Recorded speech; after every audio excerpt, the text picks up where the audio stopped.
वहीं इजराइल और ईरान दो देश आमने सामने हैं। खून का बदला यहां पर खून से लिया जा रहा है। परमाणु हथियार बनाने वाले ईरान पर इजराइल ने अटैक किया तो वहीं ईरान ने भी बदला लिया है और उसके बाद दोनों देशों के बीच संघर्ष गहराते जा रहा है। ईरान इजराइल जंग की 10 तस्वीरें आपको दिखाते हैं। शुरुआत होती है शुक्रवार सुबह 5:30 बजे से, जब इजराइल ने ऑपरेशन राइजिंग लायन लॉन्च किया और ईरान के परमाणु ठिकानों और मिलिट्री स्टेशंस को निशाना बनाया।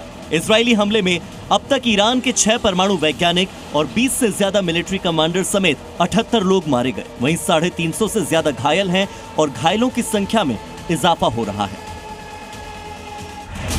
ईरान के इस्लामिक रिवॉल्यूशन गार्ड कॉर्प्स के कमांडर मेजर जनरल हुसैन सलामी की इस अटैक में मौत हो गई। वहीं Khatam al Anbiya central headquarters के commander major general Gholam Ali Rashid को हमले में इजराइल ने मार गिराया। ईरानी सेना के चीफ जनरल मोहम्मद बाघेरी भी इजरायली हमले में मारे गए। इतना ही नहीं, ईरान के 6 न्यूक्लियर साइंटिस्ट इजराइल का टारगेट बने। अब्दुल हमीद मिनौचहर रिएक्ट डिजाइन और परमाणु ईंधन प्रोडक्शन में माहिर थे, जबकि अहमद रजा जुल्फाघारी सेंट्रीफ्यूज के डिजाइन के एक्सपर्ट थे। सैयद अमीर हुसैन फैकी रिएक्टर सुरक्षा और परमाणु ईंधन चक्र के विशेषज्ञ हुआ करते थे। तो मोतला बिसादेह मिसाइल और परमाणु प्रौद्योगिकी के संयोजन में काफी माहिर थे। मोहम्मद मेहदी तेहरेंची परमाणु रिएक्टर्स के थर्मल डिजाइन के मास्टर कहलाते थे। तो फरीदून अब्बासी यूरेनियम संवर्धन और परमाणु हथियार अनुसंधान के लीडर थे। इन सभी की मौत हो गई। मतलब इजराइल ने ईरान पर मौत की बारिश की और पीएम बेंजामिन नेतन्याहू ने इसे इस्लामी शासन के अत्याचारों का अंत बताया। इजराइल के पीएम बेंजामिन नेतन्याहू ने कहा कि ऑपरेशन राइजिंग लायन से परमाणु खतरे का जवाब दिया जा रहा है, जिसके जवाब में ईरान ने ऑपरेशन ट्रू प्रॉमिस 3 लॉन्च किया और 200 से ज्यादा ड्रोन दागे। इजराइल के एयर डिफेंस सिस्टम ने इन सभी ड्रोन्स को मार गिराया, मगर फिर ईरान ने 150 से ज्यादा बैलिस्टिक मिसाइलें दागी और इसमें से 6 मिसाइलें इजराइल की राजधानी तेल अवीव पर गिर भी गईं। अकेले तेल अवीव में 60 से ज्यादा लोग घायल हो गए। ईरान ने इजरायली रक्षा मंत्रालय को भी निशाना बनाने का दावा किया। बड़ी बात यह है कि ईरानी सुप्रीम लीडर अली खमेनेई ने एक सोशल मीडिया पोस्ट के जरिए ये साफ संदेश दिया कि इजरायली सरकार को उनकी गलती यानी ईरान पर हमले की बड़ी सजा मिलकर रहेगी। ईरान के सुप्रीम लीडर अली खमेनेई ने इजराइल को गंभीर परिणाम भुगतने की चेतावनी पहले ही दे दी थी। ईरानी मिसाइलों ने इजराइल के सबसे महत्वपूर्ण बंदरगाह शहर यानी इजराइल के तीसरे सबसे बड़े शहर हाइफा को भी निशाना बनाया और वहां कई धमाके किए। सोशल मीडिया पर यह तस्वीर भी खूब वायरल हो रही है, जिसमें साफ दिख रहा है कि ईरान की सबमरीन से इजराइल की ओर मिसाइलें एक के बाद एक दागी जा रही हैं। जरा इजराइल की राजधानी तेल अवीव में बज रहे इन सायरन की आवाजों को सुनिए।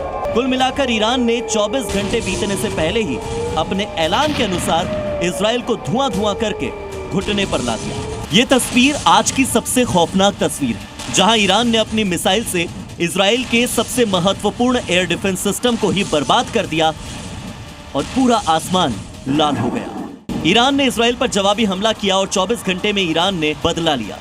देर रात ईरान ने इजराइल पर सैकड़ों मिसाइलें दागी और इजराइल के 4 शहरों पर मिसाइल अटैक हुआ, जिनमें तेल अवीव, यरूशलेम और हाइफा जैसे बड़े शहरों की कई इमारतें तबाह हो गई। जरा इन आवाजों को सुनिए और ये धमाके दिखाई दिए। इजराइल के आसमान में ईरान की मिसाइलें किसी तारे की तरह चमकती और कहर बरपाती नजर आई। ईरानी हमले में इजराइल को भारी नुकसान पहुंचा। ईरान के आबादी वाले इलाकों पर अटैक भी हुआ। ईरानी हमले में इजराइल को भारी नुकसान कैसे पहुंचा, इसकी बानगी है कि आबादी वाले इलाकों पर ईरान ने अटैक किया। ईरान के हमले में आम आदमी निशाना बने और 90 से ज्यादा लोगों के घायल होने की सूचना है। ये आंकड़ा अभी भी बढ़ता जा रहा है। ईरान ने इजराइल का सुरक्षा कवच भी भेज दिया, यानी इजराइल का आयरन डोम एयर डिफेंस सिस्टम कुछ मिसाइलों को इंटरसेप्ट नहीं कर पाया। ये तस्वीरें इजरायली रक्षा मंत्रालय मुख्यालय की हैं, जहां ईरान के हमले लगातार हुए और उसके बाद सब कुछ धुआं हुआ। ईरान ने न सिर्फ बैलिस्टिक मिसाइलें दागी, न सिर्फ हाइपरसोनिक मिसाइलों से हमला किया, बल्कि समंदर से भी सबमरीन से ताबड़तोड़ मिसाइलें दागी। ईरान की ओर से अगले हमले की आशंका के चलते इजरायली पीएम बेंजामिन नेतन्याहू को सुरक्षित ठिकाने पर शिफ्ट कर दिया गया है और वो उसी सीक्रेट जगह से तमाम वर्ल्ड लीडर से बातें कर रहे हैं, अपनी सेना को गाइड कर रहे हैं। इजराइल के 200 फाइटर जेट से ईरान के कई ठिकानों पर हमला अब भी जारी है। इजराइल ने ईरान के इस्फहान शहर पर भी मिसाइल अटैक कर दिया है। ईरानी एयर डिफेंस सिस्टम इन हमलों को रोकने की कोशिश तो कर रहा है, मगर फिर भी नाकाम है। इजरायली हमले के बाद ईरान की राजधानी तेहरान में तो आग लग गई। आईडीएफ का कहना है कि उसने ईरान से लॉन्च की गई कई मिसाइलों का पता लगाया और वायुसेना इन हमलों को नाकाम करने के लिए अब भी काम कर रही है। इजराइल ने ईरान के इस्फहान शहर पर मिसाइल अटैक किया। ईरानी एयर डिफेंस सिस्टम इन हमलों को रोकने की कोशिश कर रहा है। अब जरा ये तस्वीर देखिए। इजरायली सेना के हेलीकॉप्टर ने ईरानी ड्रोन को हवा में ही नष्ट किया और ये फुटेज इजरायली डिफेंस फोर्स ने ही जारी किया है।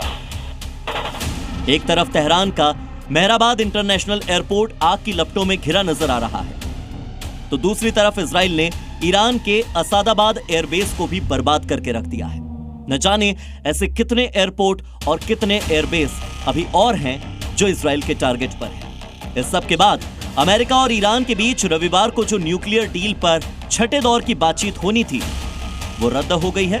वो बातचीत अब नहीं होगी। ईरान ने दावा किया कि उसने इजराइल के 2 F-35 विमान मार गिराए हैं। अगर ये दावा सच है तो F-35 गिराने वाला ईरान पहला देश है।